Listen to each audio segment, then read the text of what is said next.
Good morning, Katie and Laura on Trickstar. Here with you until 12 with your most ridiculous arguments and your thoughts on IKEA coming to Brighton. Now, the weather outside has officially just got so freezing. So cold. There were several times this week where I had to check I still had toes. And it turns out it's not just us. So over in India, some villagers this week have spent their time knitting kind of wavy pyjama-style garms for the elephants over there. What? I know, temperatures at night have been reaching sub-zero. So they've been knitting these amazing, colourful pyjamas for the elephant. True. Can you imagine just sat there in India, you know, having your breakfast or what have you, and some elephant walks past in like some sort of Where's Wally jumper? That's literally what they've been doing. We put a picture on our Instagram, so please go and check it out if you haven't seen this. Katie and Laura on Instagram, and you will see these elephants rocking these wavy garms. Nice. So Charlie the other half and I, had an absolute humdinger of an argument this week. It was a 2-dayer. What was it about? It was big. We dragged it out and we felt very passionately about our point of view. It was about a cup of tea. What do you mean? It was about a cup of tea? I thought you were going to say something awful. No. Okay, so Charlie is a routine kind of guy. And he has everything set out for his breakfast and he had his coffee there. And I asked him if he could make me a tea at the same time, and he said he didn't have the time to do it. That is absolutely ridiculous. It takes the same amount of time to make a cup of tea and a cup of coffee, surely. So his argument was if I'd pre-booked the cup of tea, or if he wasn't in as much of a rush as he was, then he would have been able to make me one, and has made me them since and before.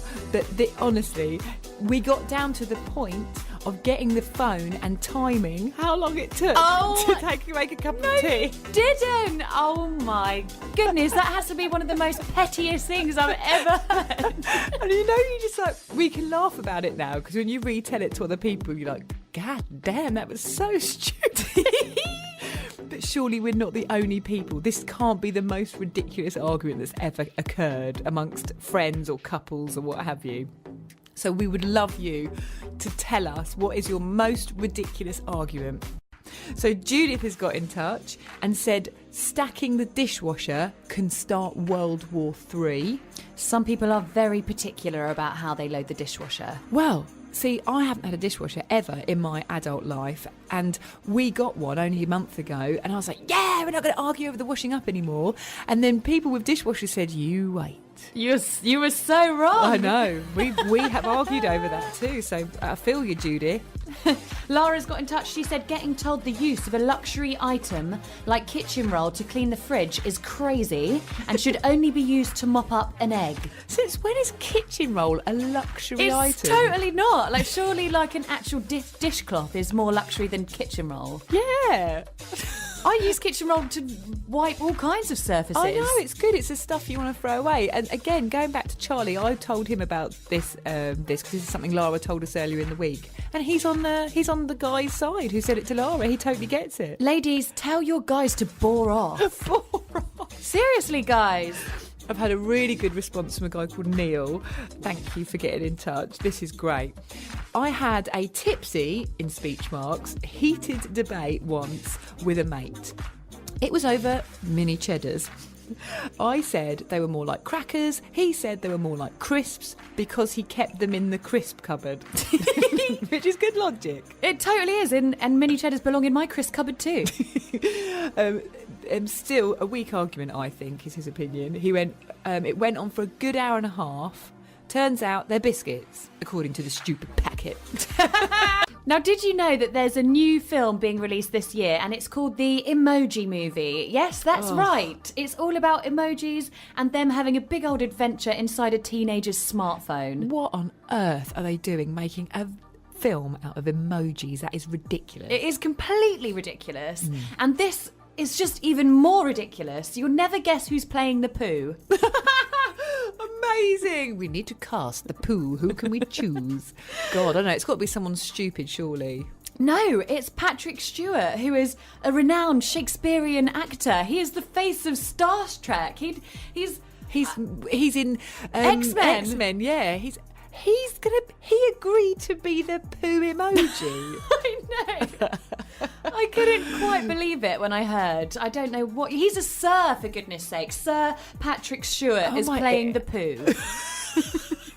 Well, fair play. Obviously, I reckon he owed him a favour. Quite possibly. Is there a trailer out? There is a trailer out on YouTube. It's not been well received, to say the least. The ratio of dislikes to likes is quite staggering, to be honest. Amazing. We've been talking about a brand new movie that's going to hit our screens this year, probably the most ridiculous movie ever, the Emoji Movie. And worst of all, Patrick Stewart, renowned Shakespearean actor, is going to be playing the poo. It's so stupid. And while we've been talking about this, Lauren has got in touch to say, did you know, at long last, they are now releasing a red-haired emoji? Yes, this is about time. It's been every other type of person, a career, animal, flag of the world, but there has not been a ginger. It's so stupid. It's so bad. Earlier on in the show, we've been talking about the most ridiculous arguments you've had with your partner, your friends, your boss, whoever. We've had loads of responses come in and they've all tickled us so much. Thank you. We're going to read a couple more now, aren't we, Kate? We have. So Gary has got in touch. And what's quite funny, on the Facebook comments, people have actually got into debates on the comments. It's because we've got a lot of passionate people listening to our show. It's very true. So Gary's got in touch and it's about how you stack the shelves of the fridge. It's really important not to cross-contaminate. And him and Claire, who he lives with, have both been debating on what goes on what shelf, and they've continued the debate on Facebook. So thanks for that. I just shove it in anywhere, don't you? Yeah. No comment. This is quite possibly one of my absolute favourite answers ever on any question we've asked. Okay, so this is from Dave. And it was a bit cryptic at first. It started off was, it went on to go on to say, whose idea was it to knock on Vinnie Jones's door while we were in Hollywood? And I said, you need to explain, what is this? So he put, so I remember that Vinnie Jones said that his house was the only house on Mulholland Drive with a Union Jack hanging outside. So we were on our honeymoon, driving about LA, having a look about, and we see the house. So I decide to stop the car and go and knock on Vinnie Jones's front door. What? That's amazing. Okay, he comes out and chats to us and we get pictures and everything. Anyway, the argument is Dave always says it was his idea to knock and Alice always says it was her. Oh. And he's even put a picture of them two with Vinnie Jones, which again we will post because what a brilliant story. Amazing. Whoever did it, I mean, it's not even worth arguing about. The fact is you did it and you saw Vinnie Jones. Hey. Great. And then the final one, which is the one that I agree with the most, a perfect ending, I feel. Tracy Rhodes, Trickstar DJ, has got in touch to say, my favourite argument has to be arguing that we do or don't argue too much. I'm totally with you. It's something that I argue about all the time. Amazing. We're all so stupid, aren't we? Thank you so much for getting in touch. Brilliant. Just brilliant. I've got some sad news for coffee lovers. Oh. Coffee is in danger and therefore so are we. Coffee is in danger? Yes. Because of drought in Brazil and heavy rains in Vietnam, it means there is going to be less coffee. Oh, God. So in Brazil, there's hardly been any rain for almost a month and therefore no Robusta is growing. Okay, what is a Robusta? Not understanding. Robusta is used in instant coffee to give it that all-important kick. Oh. So people are whacking up the prices of instant coffee because there's a massive scare that we're going to run out of this all-important ingredient, which I'm gutted about. Don't get me wrong. I love a proper coffee from a coffee shop, but I can't always afford it. So my go-to is instant coffee, and there are some really good quality ones out there. But they may no longer exist. Oh my God. Do you know what? There's a chain, an independent chain of coffee shops in Brighton. There's quite a few of them, but one in particular is called Small Batch. Oh. Very good coffee. And it's called Small Batch because they only roast the coffee in small batches to keep it as fresh as possible. Little fact for you. The owner of Small Batch has got a long history with coffee, said coffee is more addictive than cocaine. I can see it. I can totally see it. And I think because we're so spoilt for choice here in Brighton, I've become a real coffee snob as well. Yeah, I never thought I would be. I never thought I would, but I totally am. But now, because of January, still suffering from the blows of Christmas and New Year and what have you, I have reverted to the instant coffee. But even a pot of that cost me £4 the other day. Crikey, O'Reilly, I know. Sort yourself out, weather. Please let it rain. This is Katie and Laura on Trickstar. Thanks for tuning in. Luke's listening. I just want to say, safe my G. Safe my G. What are you like? Luke's like one of the young lads that I used to work with. I still do work with him a lot in film, and he's just really cool and hip, and he says things like safe my G. I get taken the mickey out of because I'm in my 30s and for hanging out with 20-year-olds. Like, you're just trying to be cool, Katie.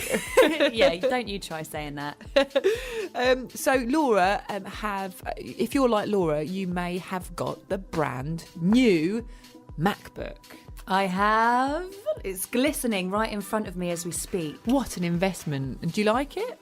I do really like it. I feel like I haven't utilised it to its best abilities yet, but I'll get there. Well, no, I don't think you have, because I have found out that this week the latest update on the latest MacBook allows you to change your keyboard into a piano. No way! Yes way. Why have you not done this yet? I had no idea that I could do that. Do you have to install? No, you literally just go to your updates and it's got some weird touchscreen control pad, hasn't it, on the keyboard? Yes, it has, yeah. So you literally do something like that and it changes your keyboard into a piano. I'm going to have a little play in the next break. You're not going to get any work done. You wouldn't, would you? Now, rumour has it that IKEA is coming to Sussex. Ooh. What do you guys think about this? I feel like IKEA is something that divides the nation. Some people love it, some people hate it. Have you ever tried to recreate that scene from the film 500 Days of Summer? 500 Days of Summer? I've not seen that. What is it? Oh, it's a film about a relationship, and essentially this girl keeps messing this guy around. But part of the film is they go to IKEA and they have this really like romanticized day out where they pretend like the kitchen is their real kitchen, and they're like, darling, the tap is broken.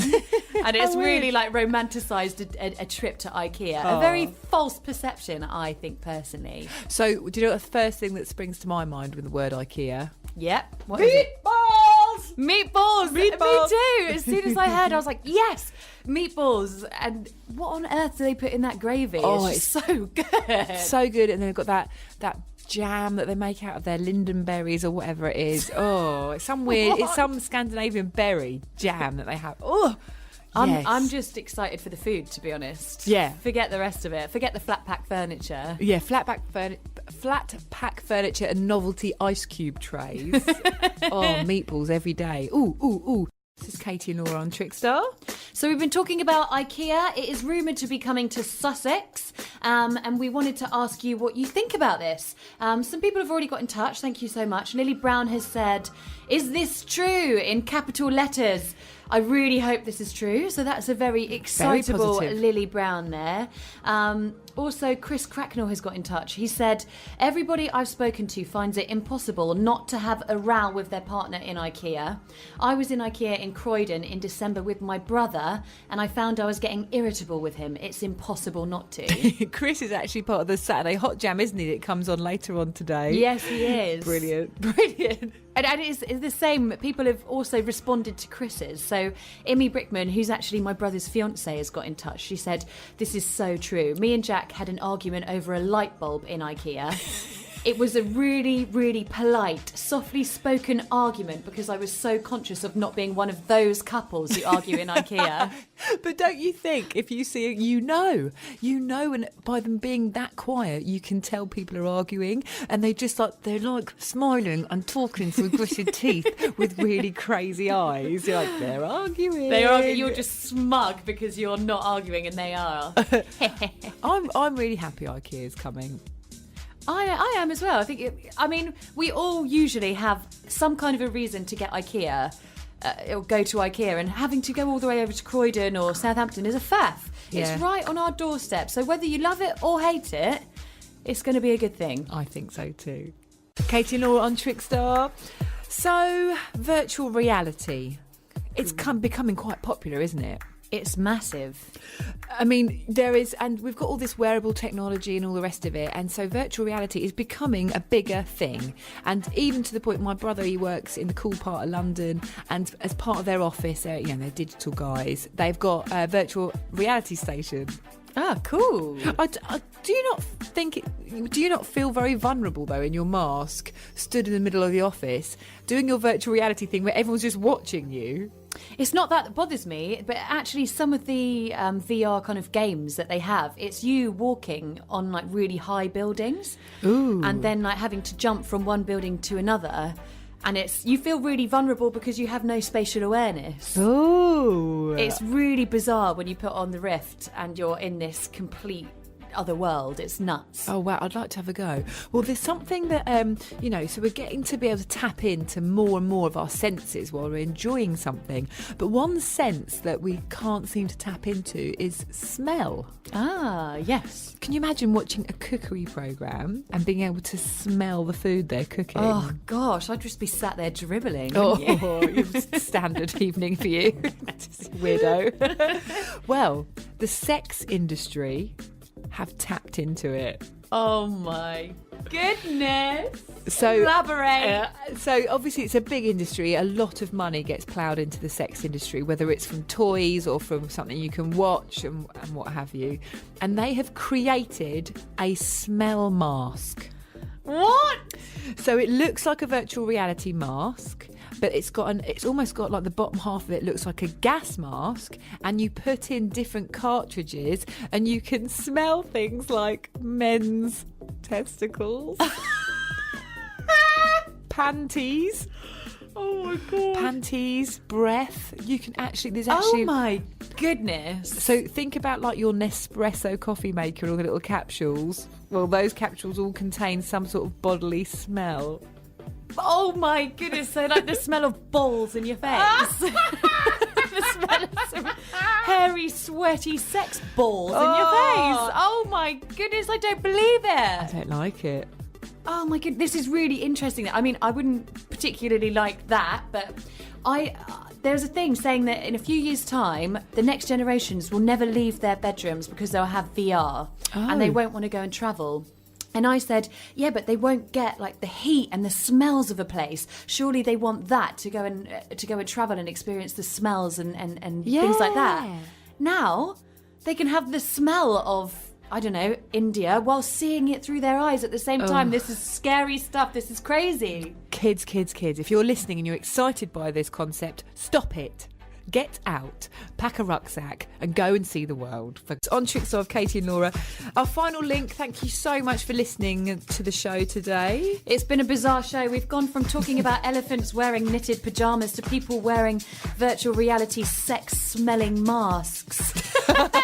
We hope you've enjoyed the ride. You've been listening to Katie and Laura.